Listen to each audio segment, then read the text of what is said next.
York location, as well as our other 5 locations, to our PowerLunch today. And I'm especially honored to be able to introduce our speaker to you, none other than Don Wolpers. Don is the founding partner of this company, TopSpin Strategic Partners. Don has been in business for many years, helping businesses grow and protect their business and market share. Don has been a virtual member of Office Centers over a year now, and it's an honor to have him in our community. His positive energy and great attitude are truly contagious. Who would agree with that? I agree. Wait, I didn't write that. I added that part. Don is passionate about making companies and their teams better and stronger with proven methodologies like Agile. Don is a certified speaker, trainer, leadership coach with the John Maxwell team. He's also a certified, I'd love to know more about this, a certified Scrum Master, certified Agile leader, and certified Agile marketing trainer. His presentation today is going to be on an Agile mindset for the future of your business. You'll want to pay attention to Don's tips if you want your teams to do twice the work in half the time. With that, let's all welcome Don. Go Don. Wait a second, you're going to get way off track here right away. So, thank you very much, Lisa. I appreciate that. Appreciate the nice introduction, and I really appreciate you guys all being here. And I just, out of curiosity, how many of you are members of Office Centers, or one way or the other? Okay, number. Okay, great. And well, let's not mess around. I'm going to do a number of things today, and you know, what I'd like to do is I'd like to talk to you about a number of things that that have to do with getting work done. Does anybody have challenges getting work done, or is it always works? You got big projects and they all come in, and they come in as planned, etc. Right? Okay. Well, there's some new things that we're working with, but you know, as I go through here, I want to give you a brief history of Agile, and it's Agile, not Agile, right? And can anybody give me a description of Agile, you know, the normal English version of Agile, not the strategy, not the mindset, but what is Agile? Can anybody tell me? Moving quickly and nimbly. What's that? Moving quickly and nimbly. Quickly and nimbly, right? If you're an athlete, you're agile. If you're able to move, you're able to stop, move, turn on a dime.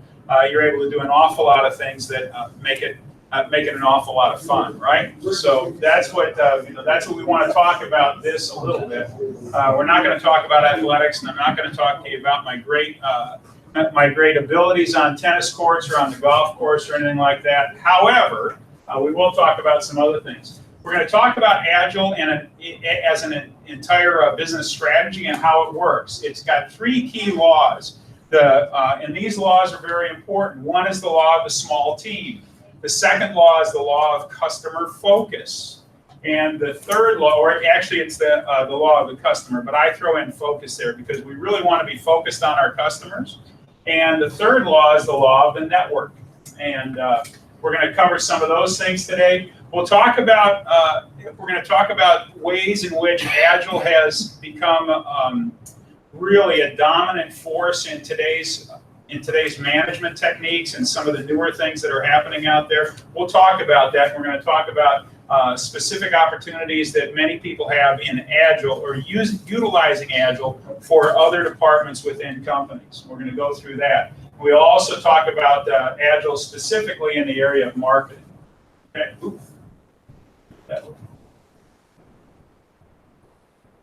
Yeah, let's see if we got this going. Did it go? Okay, well, we're in the middle of a business revolution. I wish I had my music with me because naturally we play some of the Beatles talking about revolution, right? But we are in the middle of a revolution, and there's a lot of people out there that are sick and tired. We've got employers and management in business right now that they're very sick and tired. They're sick and tired of different things like projects that take too long, rising costs that are breaking the bank. Come on in, bud. Rising costs that are breaking the bank. They're sick and tired of these things. There's also people out there that are customers and consumers that are sick and tired of a number of things. They're sick and tired of not getting what they want when they want it. They're saying, I don't need that particular product. Why do you build something that I'm not going to use? Why do I have to pay for something that I don't want to pay for, right? Has anybody experienced that with some of the different products out there? And back in the old days when I was a young guy, that was a while ago, but I remember my father used to say, why do I want electric windows on my car? Well, he says, you know what, we can crank the windows up all by themselves. That was a feature that he felt that he didn't need. Unfortunately, he was outvoted, and we all have electric windows now, right? But there are some things that are out there. Another thing is that employees and associates, they're sick and tired of a lot of different things that the way business has been currently run. They're sick and tired of not having a way or a say on how they can work better. They know, right? We know that there's some things we can do to work better and work more efficiently and to bring new ideas into the company. And there's a number of things that we can do with that. But many times employees until now have been really sick and tired of that top-down bureaucratic management style that says, do as I say, right? Right? And anybody experience that? Anybody had a manager? Okay, by the way, show of hands is okay. The cameras won't get you. But there's times where people have really had an opportunity to do some things differently, but they were held back because of the bureaucracy that would not allow them to do some of these things. We're going to encourage people to be able to do some different things so that they can make their work environment a much better work environment. Can anybody relate to any of these things here? Have you seen these things happen in the past? Right? Whether it was whether you were a manager, if you were a customer, if you had customers, or if you were an employee and an associate that was out there. Let's see here. Oh, back one, back two, back three, back four. I went. Are you sick and tired? Okay, there we go. Okay, got it. So with all this in mind, there were some things that were happening in the 1980s and 1990s, especially in the area of software and software development. And Agile is actually a term that originates in the area of business management back in those times, back in the 1980s and the 1990s. Software development in the 1990s was very chaotic. At that time, many of the programmers and software developers and software engineers were utilizing an old school, project management program or project management, system that was called waterfall. Much of that is still being used today, but it was a project management technique where developers were saying, yes, this is a very logical thing, and it was logic that said, all right, we're going to take this giant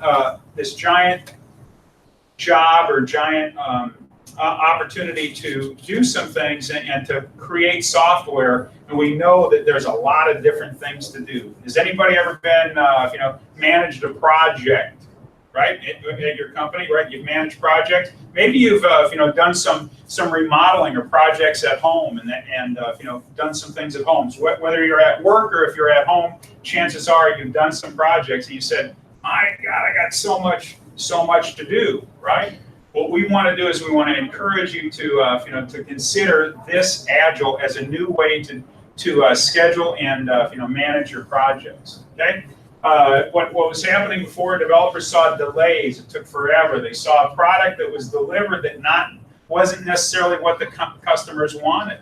They also saw a product that they delivered where all of a sudden when they delivered and they sold it, it was outdated already. Anybody ever buy something like that, right? Remember your VCRs and some of those things?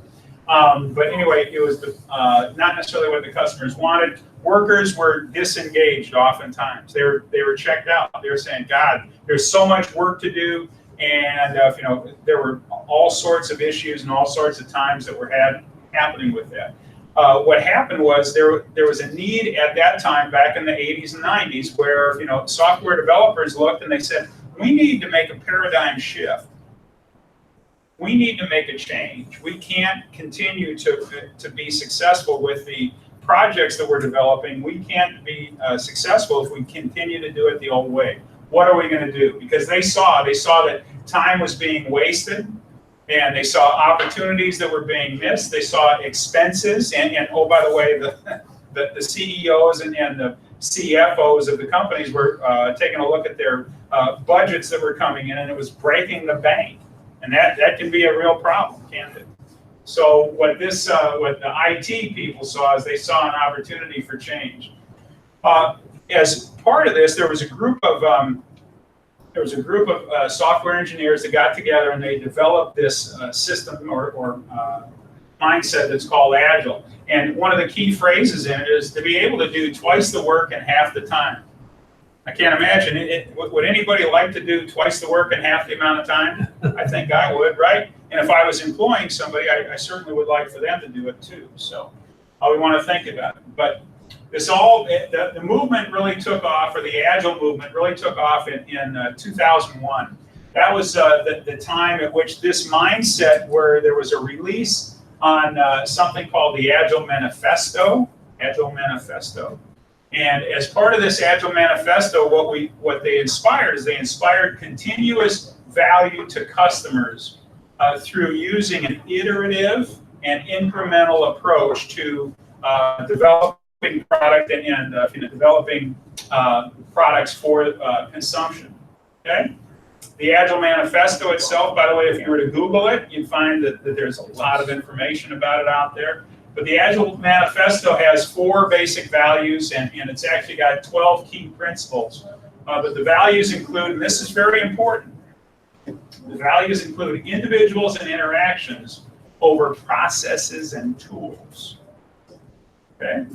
Processes and tools. So, the process, in the old way, in the waterfall way, oftentimes it was more important for the developers to get the process right and to make sure they were using all the tools correctly in order to be patted on the back and so on and so forth. Well, it's much more important now in this regard, to value the individuals and the interactions that they have much more than others.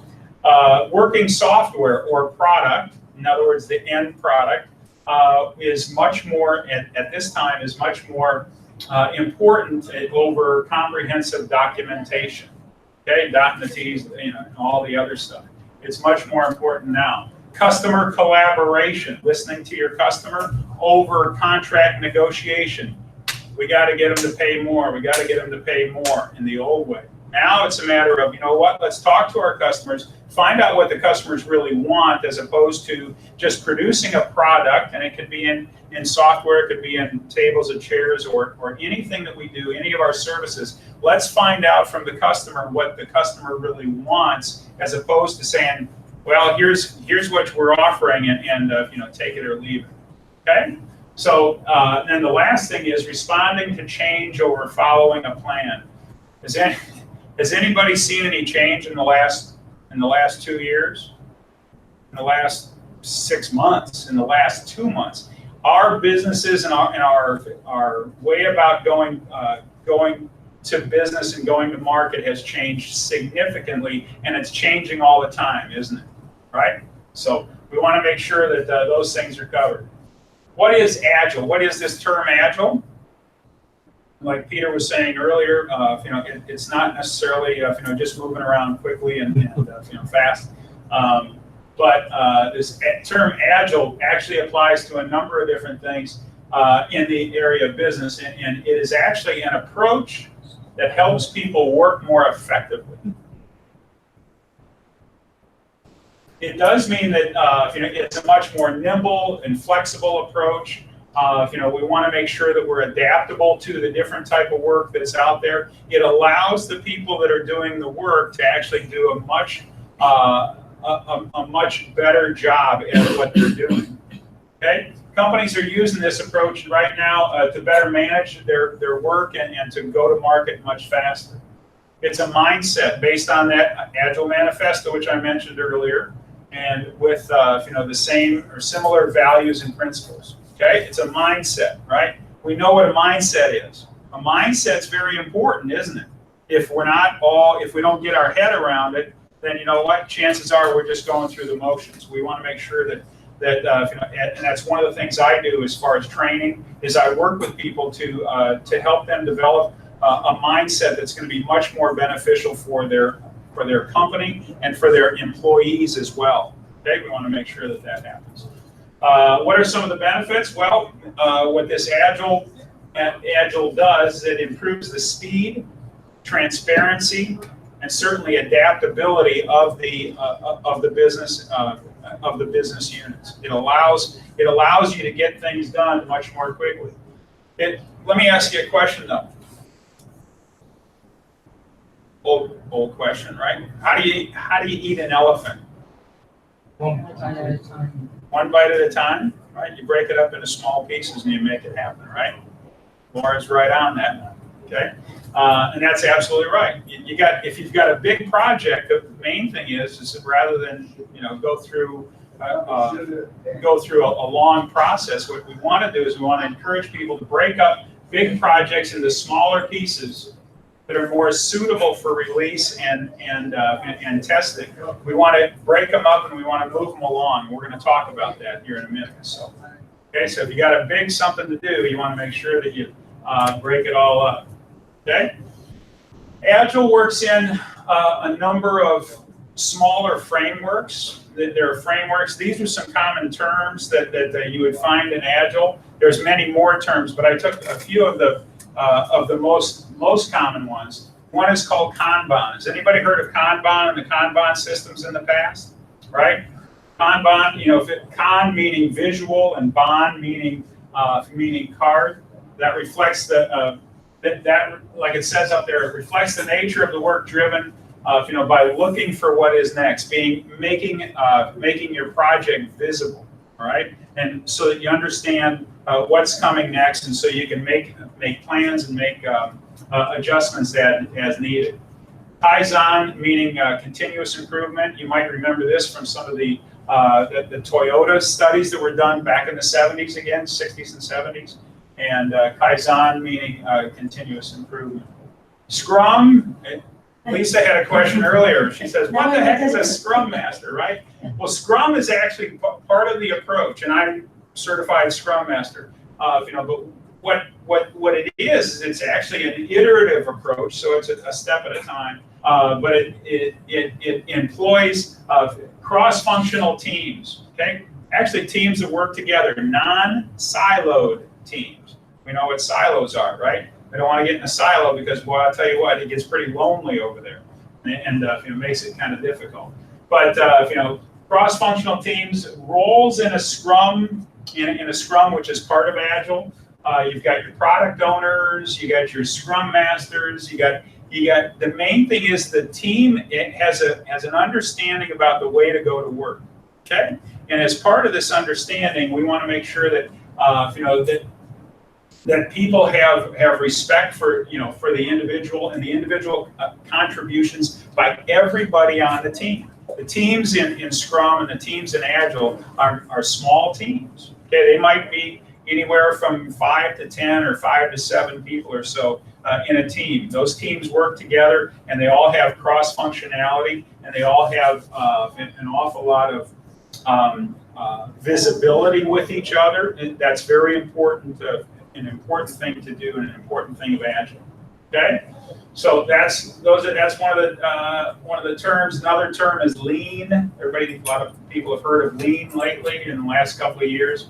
Lean is actually a systematic methodology. And everybody says, well, we're operating lean or whatever. That means we've gotten rid of a lot of waste. We don't want to waste time if we can help it. Okay, so make obvious what adds value by reducing everything else. There we go. Okay, so how does this work, or what kind of results do we find for something like this? There's a lot of things that are going on right now that we may not even realize that they're happening. I'll just mention a couple of nice benefits, or I should say nice results that have happened. Anybody know Spotify? Does anybody use any music streaming, right? It's an app, right? Well, isn't it funny that Spotify was developed back in, or actually it was created back in 2008, okay? And at that time, they were using Agile. They used Agile right from the beginning. They used Agile methods, and they used what they call swarms of self-organizing teams. These are people that are all together, and they're basically getting together in their scrum, and they're saying, all right, how are we going to do this? What are some creative things we can do? How can we develop more? They've developed from a very small startup back then. They've developed to 2,500 employees now. Their game changer was actually something for those users that are out there. Something called Discover Weekly. You guys get that? You get Discover Weekly? How do you like that, Will? It's amazing. Yeah. It works perfectly every week. Yeah. That they could have your insight on what type of music that you would like, and they can stream it right to you. You can discover things all the time. If you haven't tried it, I highly recommend it. That was a huge game changer. They're active in all 50. They're active all around the world in like 150 countries, etc. Discover Weekly was brought out in 2015. Think about that. Less than 3 years ago, it was released. They now have more than 100 million users. Think about the impact that starting with that, utilizing this kind of methodology. Now, I'm not saying it's all because of Agile. They've got some great people over there. But the idea is that, you know what, it works, okay? Another place that works, that was a brand new company. What about an old company? Because a lot of times, and I hear this all the time, it's like, oh man, our company doesn't work that way. We would never work in using Agile.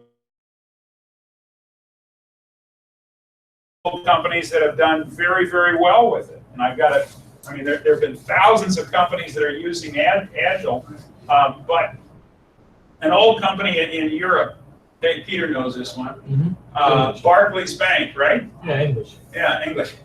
1/3 of all, by the way, 1/3 of all financial transactions in England go through Barclays Bank.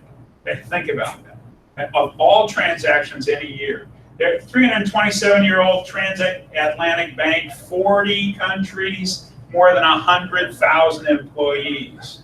Okay, what we've got is the makings of, you know what, we're not going to do this, of a bureaucracy where they wouldn't be interested in.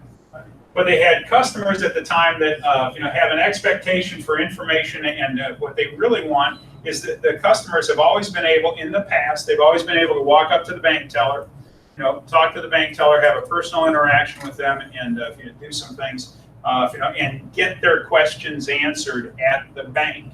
Well, you know what? We're not banking that way anymore. I mean, some of us do, but we don't do it very often. There's many more opportunities for us to go online, or to get, to make a phone call, or to text or whatever. And what Barclays said is, they said, you know what, we've got to be more responsive to our customers.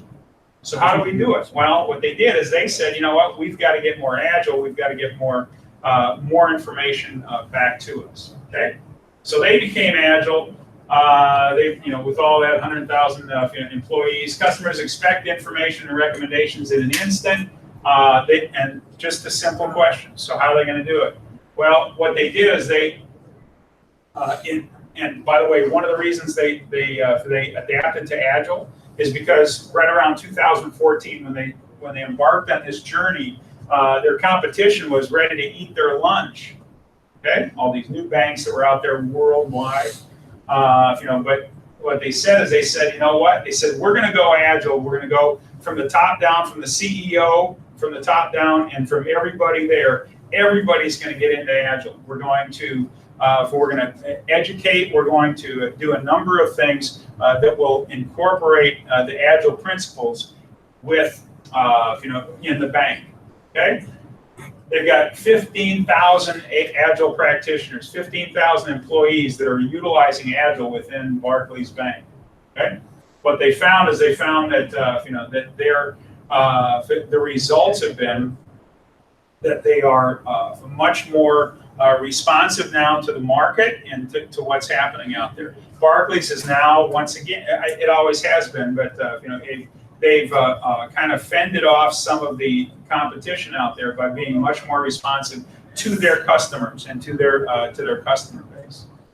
So there's thousands of companies using Agile, anything from Microsoft to National Public Radio, from Saab, over in Sweden, to John Deere making tractors. Saab, Saab not only makes cars, but they also make airplanes, right, and jets. And so there's lots of different organizations that are using it. Okay. Business challenges. Anybody know? Can anybody tell me what VUCA means or what it is? Without looking at the screen. It's a term that we hear oftentimes, but VUCA is an acronym for what's happening in business today, what's happening in the world today, and it means it talks about volatility. Think about it. We're in a volatile environment. We're in an uncertain environment. We don't know what's happening, today or tomorrow or whatever. There's uncertainty. We're unclear about what's happening today. We're uncertain about what's going to happen in the future. But there's also complexity. Okay, so we're in a volatile, uncertain time, and such a complex market. Because how many ways can you reach out to your customer? Used to be in the old ways, right? You either knocked on the door, you sent them a letter, or you might have placed an ad in the Yellow Pages or in a newspaper or something like that. Well, now all those things, yeah, they're still there, but my God, we're much more involved in a complex way to reach out to our customers, past customers, and current customers. And there's some things that we can do, but there's a lot of different decision factors that are out there as well. And oh, by the way, your customers have choices now too, don't they? Okay? They've got a lot more choices, and they've got a lot more information at their fingertips if all they want to do is just go to their phone and say, you know what, I want to do some research on what you just told me. So VUCA is crazy, ambiguity, lack of clarity about the meaning of an event or what's going on. I mean, there's so many different things happening, okay? So we want to keep that in mind, all the business challenges that are out there.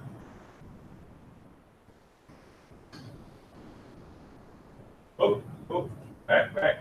Business challenges, business revolution. Business revolution, I asked it earlier, is there a revolution going on? Yeah. And today's creative economy demands a radical rethink of top-down management strategy. Remember that? Okay? The old bureaucracy. All right, if I got to report to my boss and she's got to report to her boss and she's got to report to, okay? So there's a radical rethink of that. We need to make sure that management is on top of it. Management, owners of companies will definitely benefit from this, okay? But it is different, and it takes, it's change, right? Who moved my cheese? Well, it's going to be a little bit of cheese moving here, but that's one of the things that I do as an Agile trainer and as an Agile certifier. What I do is I help people through that and help them understand what the real benefit is going to be to their company. Okay, but there's a new set of management principles and processes. Customers have choices. Oh, by the way, they have choices, and they're looking at those. I talked about it earlier. They're looking at their choices all the time, right? Okay, you'd be in the store and I know what's your price on that, and can I get a better price somewhere else, or is there a better solution for me somewhere else? We need to make sure that we're aware of that. But here's one of the things that I really like, and that is that employees and associates truly are some of the biggest benefactors now when using Agile, because and the owners really benefit from this too, because what the owner will do, and I'll show you about this in just a minute, but what the owners are doing is they're basically pushing decisions down the pyramid, down the row, and empowering employees who have been trained and who have an awful lot of transparency and availability of information to them. They're going to be trained to make some decisions, not the huge big picture decisions, but they're going to be empowered to make some decisions that will ultimately benefit the company. Okay, so employees are going to benefit. And oh, by the way, when you're in charge of your own domain, it kind of makes some of us feel better, doesn't it? Now, there's some people that don't want to make any decisions, and all they want to do is they want to punch a clock and go do their stuff and go home at 5, and everything's cool. All right, that's okay. Okay, but for those that really want to have if they want to have an input into their organization and into their life and their career, this is a great spot for them. So, okay, attributes of Agile. The idea there is that we want to increase with Agile. We increase collaboration. We utilize cross-functional teams. You know what I'm talking about there, right? Cross-functional teams, meaning if you're on a team and let's say there's 4 people on a team like this right over here. Each one of these people here are going to have their own strengths. Okay, especially Martin. Martin's got his own strengths, and we right, Martin. Yeah. But each person is going to have their own strengths. But we want to make sure that they all understand that they all have enough transparency to where they can utilize each other's strengths. And when they get together and they say, you know what, we've got an objective that we want to reach. Well, how do we as a team all work together, and how can we do this together? Cross functionality means that if Martin's if he's swamped with something, maybe Laura can help Martin with some of his work or whatever. Cross functionality. Okay, so those are some things. Deliver incrementally. Okay, when you've got something ready to go, why wait until the big? I call it the big bang. Why wait for the big bang before if you've got something ready to go? And they discovered this in the IT area when they had part of their software that was available to go. Why wait until 2019 before you deliver it? Why not give it a try? Release it. Let the market see what's happening with that. So incremental delivery and iteratively provide value. So start getting value and start getting some feedback on those things that you've delivered right away. Inspect and adapt, and when you release something, if you had a product or you had a service that you think might work, okay, like Lisa, you might have a special promotion or something like that. If you release it and you say, you know what, let's try it at one of our locations. In the case of office centers, let's try it in another location. See how this works. See how it works, because if it works over here, if it works in Woodbury, it may work in Edina, it might work in Bloomington, or it might work in St. Louis Park or whatever. But you try it and you release things and work on making continuous improvement through this. Okay. So Agile, how does it work? Well, you know what? I told you earlier that we have this Agile manifesto that has 4 basic principles, and it's got 12 different keys to it, et cetera, et cetera. Well, what I like to point out is that there's basically 3 different laws that are very important. Okay, one is the law of the small team. We're going to talk about that. The second thing is the law of the customer. Okay, customer is going to be the most important thing in this whole deal right here. But it wouldn't work unless we abide by the law or implement the law of the network.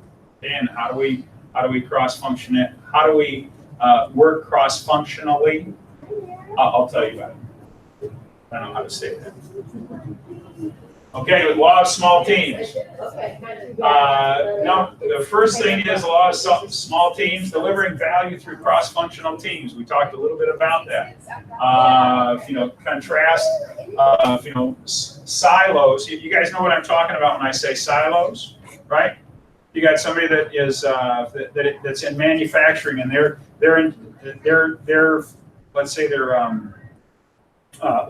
in charge of putting, let's say it's a baking situation. Let's say they're in charge of rolling out the dough.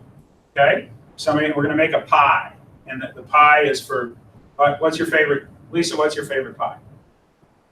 All right, Strawberry. Strawberry. Okay, so this person's going to be in charge of rolling out the dough, right? And the next person would be the person in charge of maybe washing the strawberries, right? And the next person would be in charge of cutting up the strawberries. And the next person would be in charge of making the glaze or whatever. and the next person would be in charge of, bringing the dough over and putting it down here. See how silly that kind of sounds, right? Is that, oh my gosh, you got a different person doing things for different works. In a truly siloed situation, that's exactly what's happening. Is you've got, all right, well, this is what I'm going to do. I can't do any of this right over here. I can't wash the strawberries. Well, that's crazy, right? Agile takes that and removes strawberries. No. Agile takes it and removes the silos, and what it does is it puts everybody on the team and says, you know what? Hey, while you're rolling out this right over here, and we'll work together on some of these other things, because once the dough is rolled out, right, and delivered over here, well, then that person that's over here, they don't have to sit around and wait for the next pie to be made. What they can do is they can help out in some of the other areas. Okay, so we want to get rid of silos. Team members share strengths to maximize efficiency and output. Team self-organizations. Oh, by the way, there's not a manager standing there saying, all right, this is the way we're going to do it. What?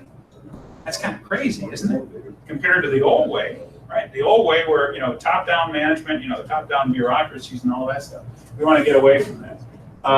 Company alignment in all areas, visualization to coordination of work, et cetera, but cross-functional teams, you all work together, okay? You've got a team goal here, by the way. The second item up there was team goals. I want to make sure that everybody understands it and is clear about that, we're going to have a team goal with this team. And oh, by the way, you're the one, the management or the ownership of the organization is going to say, all right, here's what we want to do.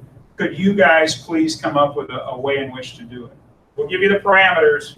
You tell us how you want to do it. Okay? So think about it. Collaboration, alignment with customer outcomes. Oh, by the way, customer outcomes. The key in Agile is that it's everything that we do, it's with the customer in mind. Who's the end user of this? Who's the end user of that pie? Who's going to consume the pie, right? And what is it? And we need to find out from Lisa, what is it that you really like about a good strawberry pie? Okay? Because if we don't, if we say, oh, well, we'll just make her a strawberry pie and give it to her, guess what? That may not be the way that Lisa likes that pie. Okay? I like strawberry pie with ice cream on it. I'm just saying. Okay? So who's going to provide the ice cream? So think about that. You want to get over all the other stuff: visual, collaborative approach, experiment, inspect and adapt. Oh, by the way, while we're making this, Lisa, here, please try this strawberry with the glaze on it. How do you like that? Okay. Oh, really? It's great. Perfect. Too sweet? Okay. Well, we go back and we say, all right, how are we gonna make a change here? Do you get where I'm coming from? Right? And it's not just pies. Okay, but retrospective, also, there comes a time when the first, God bless you, when the first pie is delivered, we have an opportunity to have what we call a retrospective. That's where we take a look and we say, how did our process go? How is the end result? What's our customer saying about the product that we just delivered? We need to be able to take some time and to say, you know what? How did we work? How did it all go? Okay, so those are, that's one of the laws of the small teams. With this, and by doing this, and by implementing this approach, there's some things that we know through our studies of Agile techniques. We know that there's going to be something that really a lot of people kind of like. I like it, right? The sustainable pace with a consistent flow of work and a consistent flow of information. We know that we reduce with this Agile approach, we're able to reduce the amount of firefighting. Oh my God, we got to run to do this. No, you know what? If we do this right, if all we do is practice this, we know that we're going to be able to reduce the amount of putting out fires and stuff. We can focus on value for the customers and the organization. It's not just about the way that Lisa likes her strawberry pie. It's also about, can we make a profit on it? Do we want to make a profit? We have some core values with our organization. We want to make sure that those core values are followed through with. Okay, so Okay. So anyway, so that's it. Balance responsiveness and flexibility with stable, predictive workflow. And protect the team from interruptions, right? And that's one of the things that as a Scrum Master, that's my job. I'm here to run interference for the team so that they can get their work done.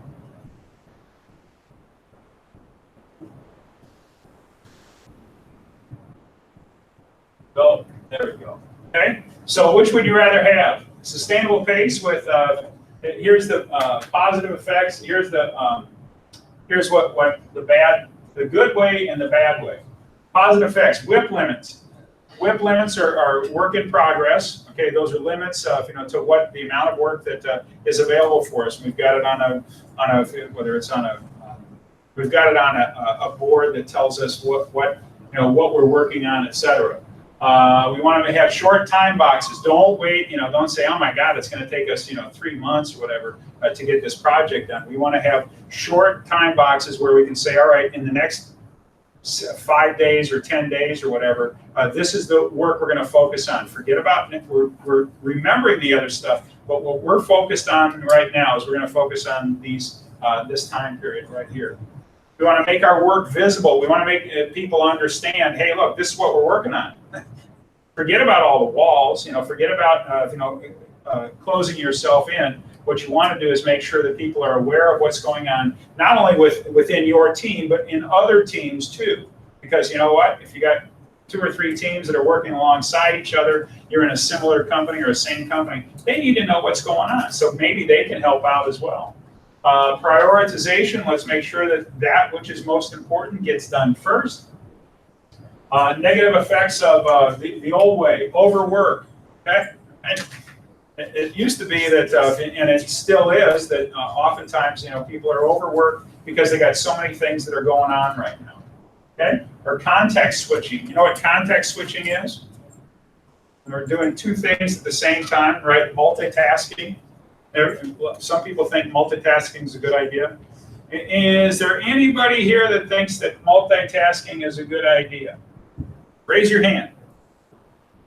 Oh, what a loaded. They say it's not, but I agree, but. All right. I mean, But we I do like it. them all, I do it, yeah. Yeah, and we like to do some different things. I'll do it at the same time. Absolutely. But the only issue and the problem that comes with that, Laura, is that with context switching, what happens is that our brain by nature loses some of its focus. Okay. So what this does, what Agile does, is it helps avoid some of that. Okay, we want to make sure that we avoid some of that so we get the things done within shorter time boxes. Okay, but try it sometime, right? Low quality output, we don't like, we never want to have low quality work coming out, and high employee turnover. Oh God, I'm so burned out, man. Working. But we don't want to do that, okay? That's a negative effect of one of those things. The second law, as I mentioned, the first law is the law of the small team. The second law is the law of the customer. The very purpose of this is to deliver value to the customer. Each one of the areas of the business or of the company needs to make sure that, hey, look, the reason we're here is to deliver value to the customer. Okay, and I don't care if it's in production or if it's in shipping or if it's in HR or if it's in the president of the company or whatever. We want to make sure that they understand that, look, I mean, we're all here to deliver value to the customer. Everything we do, and we ought to be able to answer that question, is that what is this delivering to the customer? Are we paying attention to the customer? Customer focus over organization, okay? And this is, Wall Street sometimes doesn't like hearing this, but where they say, oh my gosh, if I'm not delivering shareholder value, then is it any good? Well, the reality is that for those companies that are in tune with what's happening today, it's critical that we pay attention to the customer. Take a look at companies like Apple, Microsoft, Tesla. Those are just a few of them. So you have a need versus you have a need we can meet versus we have a product to sell. Which of those two statements, which one would be more agile? You have a need we can meet, or versus we have a product to sell. Which one would be Agile, Sharon? You have a need we can meet. What was that? You have a need we can meet. You have a need we can meet, right? In other words, through discovery, what the company did is they were able to say, you know what, let's find out what it is that that we can do for that customer because they've got a need. So customer needs first. Listening to what customers are and are not saying. What are they not saying? I heard a story about Disney, and one of the things at Walt Disney World, and one of the things they teach their people down there is when somebody comes up and asks them, and they say, well, what time does the parade start? Okay, well, you can give them the answer. Well, the parade starts at 1 o'clock. All right, well, that's great. But what the customer was really asking was, what time does the parade start? Because I need to know how much time I've got to get my family ready to number one, have all their clothes and all that stuff in just right, and want to be cleaned up. We need to eat. If it starts at 1, my gosh, we better have our food taken care of by then. So there's an entire process or entire progress, that's happening. So when a customer tells you one thing, make sure you understand what the real reason, for their question. Okay, starts at 1 o'clock. Okay, well that means that they've got to plan out what's going on. Understanding what who the customer really is. Boy, is that important, right? And identifying hidden needs of the customer. Do what is needed to get your level of understanding way up there. Okay? Law of the customer is, here's the conversation in the traditional approach, right? And from marketing, I know Laura and I have been in marketing in the past, and we did some different things. We might do surveys. We might have done, had interviews, or we certainly had, there were opportunities for focus groups. Boy, we're really going to dive into it with focus groups. Well, that's all good, but the newer approach includes a number of other things, finding out, using many more tools and many more avenues in order to find out what our customer is really telling us. Because remember, we really want to find out what the what our customer is thinking. Observe and observe customers. Digitize daily diaries. Advanced analytics. My gosh, using better listening techniques, and also co-create with customers on digital platforms.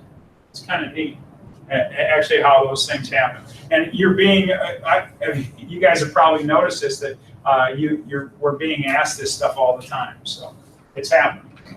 Number 3, the linchpin of all this that ties it all together, ties the other two laws together, is actually the law of the network. And this is all about information flow. Okay? Information flow, what I mean by that is that, hey, we got to talk. Or who was it? Who was the, can we talk, right? Who was that? Joan Rivers, right? Can we talk, right? And what we need to do is we need to talk together. As organizations and companies, we got to be able to talk. We've got to have information flowing horizontally through the organization, as well as vertically and up and down. But the teams need to talk together so we can, there's a chance we might be able to help out. Communicate, daily briefings, communicate. Communicate, daily briefings, communicate. And make sure that even amongst your team, we want to make sure that you guys are talking, and hey, not just saying, hey, this is where I'm going. We want to make sure if there's any ways in which I can help you. We want to trust. We need to trust each other. We also need to be flexible once we find something, we see a decision that we're ready to make. We want to make sure that we share information with other staff members. The result is that staff and teams are more engaged, they're more energetic, they're more enthusiastic, about their jobs, about their companies, about the customers that they're serving. Okay? Stuff happens, and it's really cool. Agile's biggest supporters are in IT, but where else might this apply? Anybody think? Right? And other departments? That's right. I mean, especially you see that even in events, or those type of things, programs. Right. Right? Yeah, so if you've got an event or if you've got an opportunity where there's a bigger challenge, let's make sure that that we're utilizing some of these techniques. Okay, give me an example here. Oh, okay. Here's what about marketing? Okay, marketing or HR. HR has projects that they put together. Manufacturing, production. Boy, in production, they're really using Agile an awful lot. Warehouse, distribution, accounting, and all sorts of different things. In the marketing area, a couple of things that we talk about there is we talk about marketing to serve as opposed to marketing to sell. Connecting with those real customer needs. Okay, instead of who needs our product versus what can I sell to you. Right? I've been at companies before where they say I literally had the president of the company tell me and tell everybody else, you know what? It doesn't matter what the customer's looking for. There was a particular product that we would ask them all the time. Boy, we sure could use this product or this style or this color or whatever. He'd say, you know what? Don't worry about what the customer. You've got a job to do, and your job is to sell what you got, sell what's in the bag. That's great, but that was 20 years ago. So who needs our product, et cetera. Goal is to have engaged, delighted customers with long-term relationship to the organization as opposed to selling a single product. What is Agile marketing? Now here's an area where, as Lisa mentioned, I'm a certified Agile marketing trainer, and as when we look at Agile marketing, we look at a number of things. In this case, we look at adapting an iterative process for fast results and sustainable growth. The sustainable growth is a pretty important thing, but we focus on the customer. We as I've been harping on that the whole time. We organize your marketing channels and filtering, educating and selling. We can certainly do that.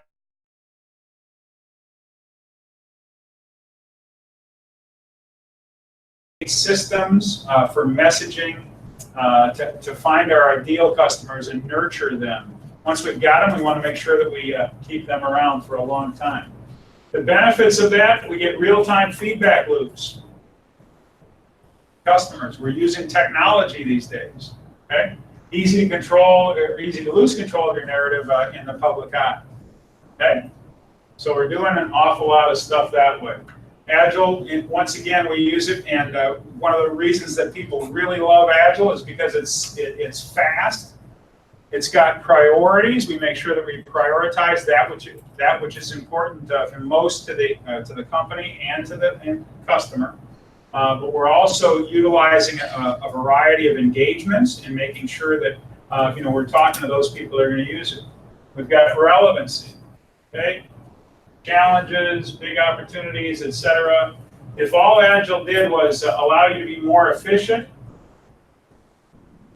increase your productivity, or truly connect with your customer and rapidly increase your output, would it be worth it?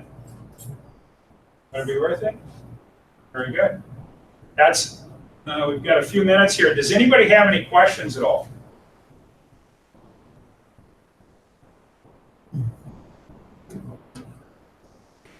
Does anybody use it? Go ahead, yeah. As a software developer, how do you that Agile methodology to like waterfall or is some classic? The classic case is waterfall, and waterfall. The question is how would we compare Agile to waterfall methodologies? And waterfall methodologies are what most of these software developers were using when they came up with the Agile strategies and the Agile philosophies and the Agile mindset. And the big thing is that in the waterfall area, until everything is very regimented and it doesn't move along until it's time, right? Until you get everything just right. What an Agile strategy and methodology will do in the area of software development is by having smaller teams, the smaller teams can be much more much more responsive to what the customer needs and what's actually happening. You're able to quickly and when you release or when you produce a product, say in a 5-week sprint or 5-day sprint or a 10-day sprint or whatever, what you're able to do is you're able to say, all right, if we've gotten this to done, gotten it to the definition of done, what you're able to do is release it now and release it out, on whatever your method is. You want to be able to release that, have some customers try it and find out, is this working or is it not working? Is it valuable to the customer or not valuable to the customer? As opposed to in the old waterfall way, and I don't have it here, but I've got a visual of it. You don't release until everything is done and everything is all the I's are done, all the I's are dotted and the T's are crossed, right? What this does is it says, you know what? Let's release as we get stuff ready. Let's release it, and find out whether or not it's working with the customer. So that's going to be to me, that's going to be the biggest thing. Thank you for the question, Mother. Anybody? Yes, sir, Mark. What I found in the past, especially with product development, and you're dealing with a client, is that when I would take this approach, what the best thing to do as far as that team and that collaboration was actually to have members of my team and members of the client working together as you work through these pieces. Because what I found is that a lot of times the resources on one side of that table complemented the resources on the other. And the other thing I was able to do was I was able to build an interaction and an interchange between the client that, God forbid, if they were going to leave us, it was going to hurt. Okay? Because we're so connected. Sure. So do you talk about that when you're dealing through this? Yeah, that's one of the key things that I cover in my 2-day, by the way. Okay, this is the 2-day version of what I just talked about. But anyway, it's that's one of the key things is dealing with the human aspect of it, and how do we all work together, and how do we all get on the same page? It's critical, right? And that's critical where in Spotify and also in Barclays, without buy-in from all levels of the organization, it's going to be very difficult. But it's very good that you're talking about an opportunity where you get together with the people and you're all communicating it as customers and as users. You're communicating and doing some great things there. So it's critical. Okay. Good job. My time is up. Good job. Okay. Everything Thank you very much. Here. Well, I'm just going to say that I've got my cards. If you guys would like any more information, or if there's anybody online that would like some information, please contact me. It's Don at TopSpinStrategicPartners.com. I'd be happy to share some information, answer some questions that you guys might have, and certainly go from there. Okay, so thank you very much. Thanks, Great Office. golden nuggets. allowing Wasn't me to that come in. awesome, everyone? A big woo-hoo for Don. Woo-hoo! From all the other centers too. Just want to tell you some of the highlights. We're always raising the roof at office centers. We still even have more in October. Next Tuesday, we have our Ben Tice is our Google expert with Skoll Marketing. He's going to be doing a training session here at 10 a.m. on the 27th. Then everybody has to go the last Thursday of every month. What do we have? Blackjack Friday. Opportunity to win the suited blackjack for $50 or a lunch. Then we're kicking off November, starting at 11/1, which is Thursday, our park networking event. That ends up being from 9 o'clock to 10 o'clock, and we have been getting some large groups there. On the 13th, we're at France Office Center for the France on Court, where our newest members are introduced to our community. Then we're going back to Woodbury on the 20th. It's a Tuesday, and that's the Slice of Woodbury. We partnered with the Woodbury Chamber, and it's just an awesome event. Ends up getting the masses there. So come check that out if you haven't been to that center. The 21st, we have the Win Luncheon at our Minnetonka location, and then the 25th, Russ Zillis from our Woodbury location is going to be speaking on breaking through business bottlenecks, and that will be our last PowerLunch of the year. And then guess what? 'Tis the season to start the holiday luncheons. Who's been to the holiday luncheon? Yay. And guess what? Our amazing fearless leader says, you don't only have to come to one, you can come to all locations. And there's 6 of them. So you can eat 6 lasagna lunches from your Russo and eat lasagna that's amazing, and bread and wine and salad and desserts. And please, please, please register. It's like the highlight of our year. And we are looking forward to, we'll be dialing for dollars because we want everybody to be there. It's a big one. And our amazing fearless leader wants numbers, and we all want to be there and woo-hoo. So thanks, everyone. Thank you, Don. Amazing. I learned everything I'd never known about Agile. I love that. So everybody have a great day. Thanks for being here. Yep. Thank you. Thank you. Lisa.